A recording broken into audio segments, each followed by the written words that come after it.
मेरी तो किस्मत ही खराब थी जो मेरी माँ ने मेरी शादी तुम्हारे साथ कर दी। जिस दिन से बिया कराई हूँ एक भी दिन अभी तक पेट भर के भोजन नहीं मिला।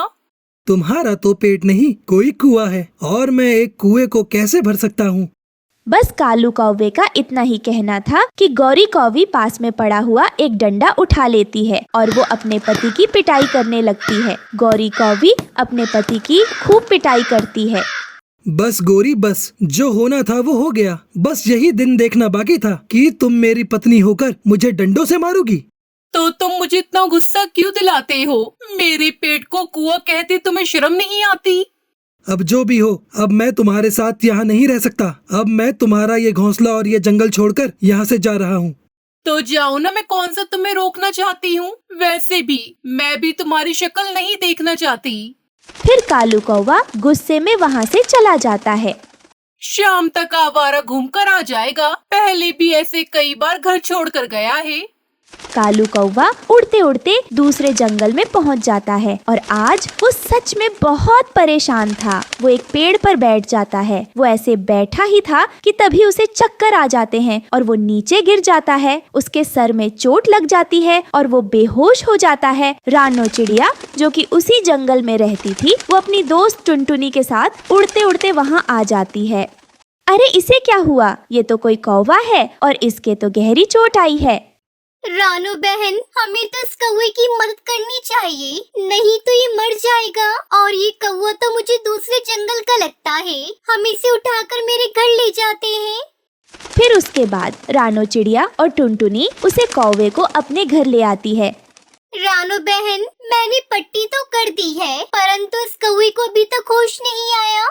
जब वो दोनों बगल में बैठे आपस में बातें कर रहे थे, तभी कौवे को होश आ जाता है, लेकिन वो अपनी आंखें फिर से बंद कर लेता है। जब तक इस कौवे को होश आता है, तब तक मैं अपने लिए और इस कौवे के लिए भोजन ले आती हूँ। ये कहकर टुनटुनी चिड़िया भोजन लेने चली जाती है। अब तो मैं इस गोरी कौवी की बच्ची को मजा चखा कर ही रहूंगा, और अब मैं 2-3 दिन इसी चिड़िया के घर में बीमारी का नाटक करके रहूंगा। मुझे तो छत भी मिल गई और भोजन भी, और गोरी कौवी ढूंढ रही होगी मुझे पूरे जंगल में। मैं भी यहाँ से जब तक नहीं जाऊंगा तब तक उस गोरी कौवी की अक्ल ठिकाने न आ जाए। अब तो रात भी हो गई, लेकिन अभी तक कालू जी घर नहीं लौटे। क्या सच में अब मेरे कालू जी घर छोड़कर चले गए? आज मुझे कुछ ज्यादा ही गुस्सा आ गया था। अगर मुझे पता होता तो मैं कभी अपने कालू जी को डंडे से नहीं मारती। फिर ऐसे रात गुजर जाती है और कालू भी सोकर उठ जाता है। तब चिड़िया कालू से पूछती है, कौवे भैया, आप कल से बेहोश थे, आप कहाँ से आए कौवे भैया, और आप वहाँ पर कैसे गिरे थे? मैं नाटक करता हूँ। कौन कौन कौवा? यहाँ कौन कौवा है? मैं तो तोता हूँ। लाल मिर्च लेने जा रहा था कि तभी मैं वहाँ गिर गया, और फिर मुझे नहीं पता कि मुझे यहाँ कौन लेकर आया था। ये आप क्या कह रहे हैं कौवे भैया? आप तोते नहीं, आप तो कौवे हो। फिर ऐसे ही रानो चिड़िया भी वहाँ आ जाती है। रानू बहन, ये कौवा होश में तो आ गया है, लेकिन मुझे तो ऐसा लगता है कि ये अपनी याददाश्त खो बैठा है। आप दोनों बार बार मुझे कौवा क्यों कह रहे हो? प्लीज मुझे कौवा मत कहिए। मैं तो एक तोता हूँ और मुझे तो कौवे बहुत बुरे लगते हैं। नहीं दोस्त, आप एक तोते नहीं हो, आप तो एक कौवे हो, क्योंकि आपका रंग भी काला है और तोते का रंग तो हरा होता है। और आपकी चोंच भी तो देखो कितनी गंदी है, क्योंकि कौवे की चोंच हमेशा गंदी रहती है। चलो टुनटुनी बहन, हम भोजन ले आते हैं। जैसे जैसे इस कौवे का जख्म ठीक होगा, इसे सब याद आ जाएगा।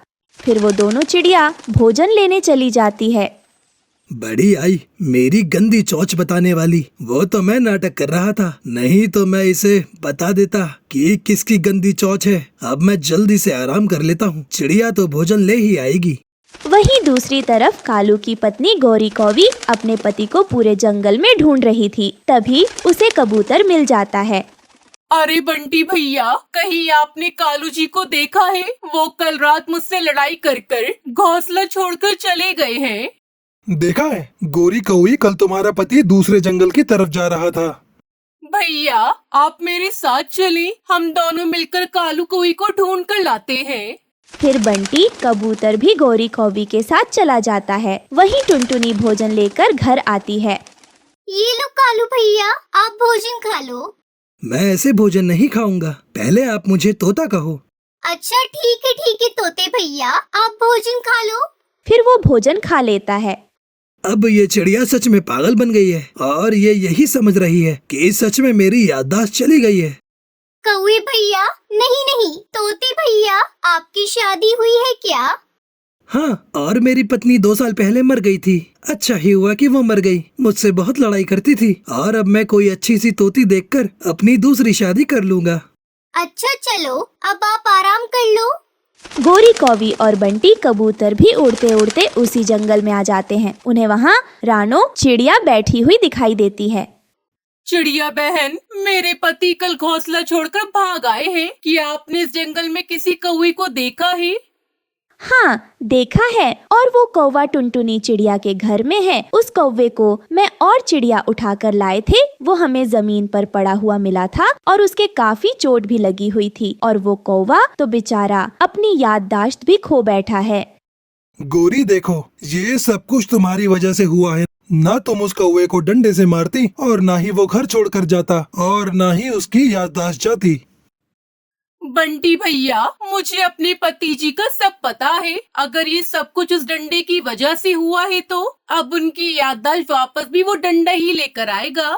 फिर गोरी कौवी, कबूतर और रानो चिड़िया के साथ टुनटुनी चिड़िया के घर की तरफ आते हैं और कालू कौवा आराम से सोया हुआ था। चिड़िया बहन, आपका बहुत बहुत धन्यवाद जो आपने मेरे पति को बचा लिया। ये कहते हुए गोरी कौवी अपने पति कालू को आवाज देती है। कालू, अरे ओ मेरे कालू। गौरी कौवी की आवाज सुनकर कालू कौवा तो जल्दी से बिजली की तरह उठकर बैठ जाता है। कालू जी, मैं आपसे वादा करती हूँ कि मैं आज के बाद आपको फिर कभी नहीं मारूंगी। आप मेरे साथ घर चलो। परंतु कालू कौवा तो बिल्कुल चुप बैठा था और वो सोच रहा था कि अब वो अपनी याददाश्त वाला नाटक अपनी पत्नी के सामने करे या फिर ना करे। गोरी बहन, आपके पति के सर पर चोट लगने की वजह से अपनी याददाश्त खो बैठे हैं और अब ये खुद को तोता समझ बैठे हैं। अच्छा तो कालू, अब आप तोते बन गए हो। चिड़िया बहन, आप चिंता ना करें, हम अपने कालू की याददाश्त अभी ठीक कर देते हैं। कालू जी, आपकी याददाश्त अभी तक ठीक हुई या फिर नहीं? आपने मुझे पहचाना या फिर नहीं? मुझे क्या पता कि तुम कौन हो। बताती हूँ कालू जी, मैं कौन हूँ। चिड़िया बहन, कि आपके पास यहाँ कोई डंडा है? बस गोरी कौवी का ऐसा कहना ही था कि कालू की याददाश्त तुरंत वापस आ जाती है।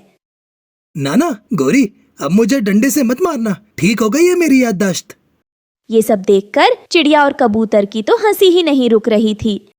चिड़िया बहन, मुझे माफ कर देना। गोरी तो यहाँ भी आ गई। मैं इससे लड़कर घर छोड़कर भाग आया था, इसलिए आपके पास 2-4 दिन रहने के लिए मुझे अपनी याददाश्त खो जाने का नाटक करना पड़ा। कालू जी, अब सीधे से चलते हो या फिर उठाऊं डंडा? फिर उसके बाद गौरी कौवी अपने पति को लेकर घर आ जाती है और फिर वो दोनों खुशी खुशी रहने लगते हैं। दोस्तों, ये थी आज की कहानी। और हाँ दोस्तों, इस कहानी से ये सीख मिलती है कि हमें किसी को इतना नहीं सताना चाहिए कि वो घर छोड़ने पर मजबूर हो जाए। और हाँ दोस्तों, आज का सवाल ये है कि कालू घर छोड़कर क्यों गया था? अगर आपको पता है तो कमेंट बॉक्स में लिखकर जरूर बताइए। और अगर आप हमारे चैनल पर नए हो तो चैनल को कर दो सब्सक्राइब और हमारी वीडियो को कर दो लाइक। और हाँ, घंटी बजाना ना भूलना ताकि नई वीडियो आपके फोन की स्क्रीन पर हो। मिलती हूँ मैं आपको अगली वीडियो में, तब तक के लिए धन्यवाद।